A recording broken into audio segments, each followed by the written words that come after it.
Assalamualaikum warahmatullahi wabarakatuh. Perkenalkan, nama saya Mukmin Muhyiddin. Alhamdulillah pada malam ini saya sangat bangga sekali bisa bertatap muka langsung dengan Kiai Bapak Tuanku Guru Bajang Muhammad Jinul Majdi. Mudah-mudahan Bapak diberikan kesehatan, panjang umur dan barokah. Terkait dengan ma'rifatullah, kalau secara bahasa ringan itu mengenal Allah, di mana kita pada saat ini berada pada akhir zaman yang betul-betul sangat banyak sekali fitnah, terutama kepada kita umat muslim, dengan banyak sekali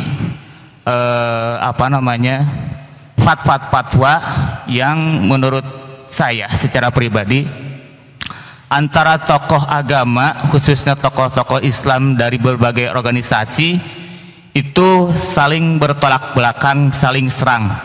Nah, ini merupakan suatu ancaman bagi umat muslim itu sendiri untuk bisa menghindarkan diri, akhirnya menghindarkan diri kepada ma'rifatullah itu sendiri, kepada mengenal Allah.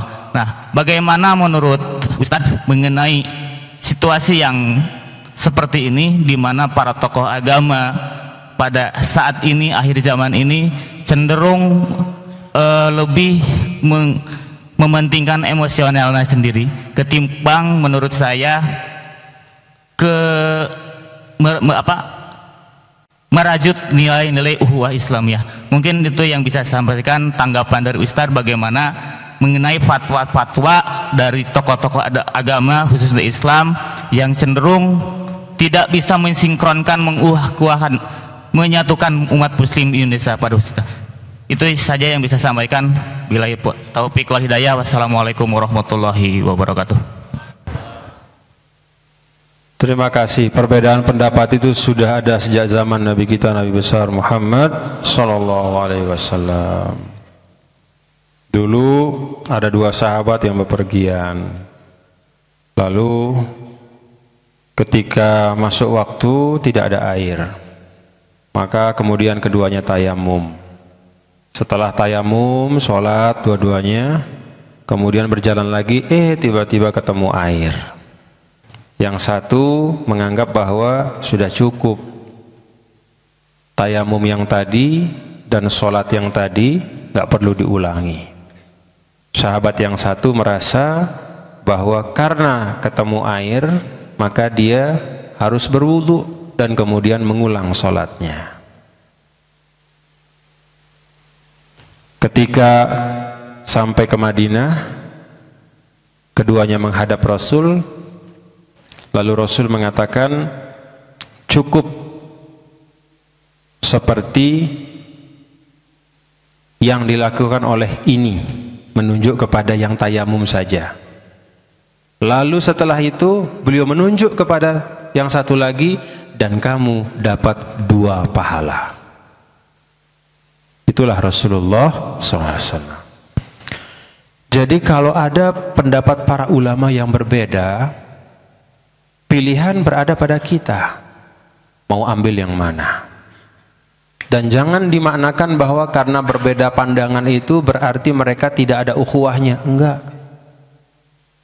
Imam Syafi'i dengan Imam Maliki itu beda mazhabnya. Walaupun mereka, Imam Syafi'i berguru pada Imam Maliki, tapi beda mazhabnya.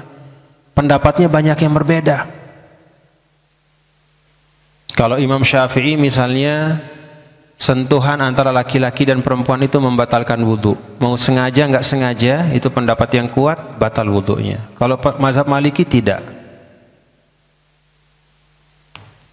Pendapat mana yang diambil, silahkan dipilih dengan ketenangan hati.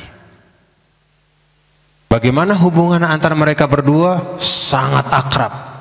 Bukan akrab biasa, saling mencintai, mengagungkan dan memuliakan.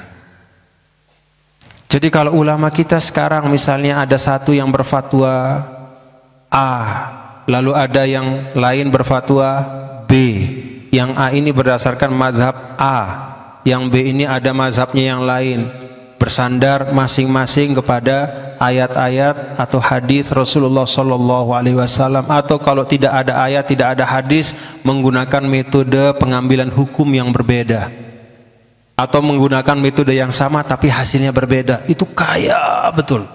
Ketika kita melihat hasil dari pandangan-pandangan ini, ambil mana yang menurut kita itu lebih menenteramkan hati. Tapi jangan menganggap mereka bermusuhan. Hati-hati, jangan sampai kita menjadi umat yang memprovokasi permusuhan para ulama. Mereka nggak ngapa-ngapain, akur-akur, tapi kita sebagai pengikutnya, kita yang panas-panasin di medsos. Guru saya yang paling benar nih, Ustadz Sono nggak benar. Akhirnya dibalas sama murid Ustadz sana, oh enak aja, guru kami. Akhirnya itu sebenarnya tidak ada masalah, silahkan ikutilah. Bahkan kadang-kadang perbedaan pendapat itu bisa menjadi jalan kemudahan. Contoh misalnya, walaupun saya ini adalah seorang mazhab Syafi'i, tapi ketika saya tawaf, saya tidak bisa menggunakan mazhab Syafi'i, karena kalau saya pakai mazhab Syafi'i nggak selesai-selesai tawaf saya. Kan mazhab Syafi'i begitu, mau menyentuh, disentuh batal. Kan kalau tawaf gimana? Menyentuh kita udah jagain, nggak nyentuh. Tapi siapa yang bisa menjamin kita nggak disentuh? Kena aja begitu. Tek.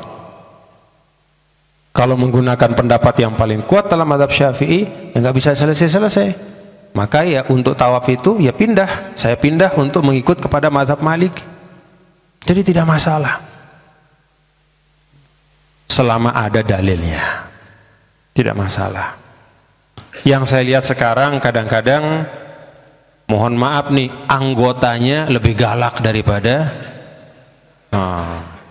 anak buahnya, lebih ganas daripada kiainya. Nah, itu yang nggak benar. Jangan ya. Jadi jangan kita menjadi jalan munculnya fitnah dari para tokoh kita. Justru kita harus mendoakan mereka semua. Doakan mereka semua. Wallahu a'lam bishawab.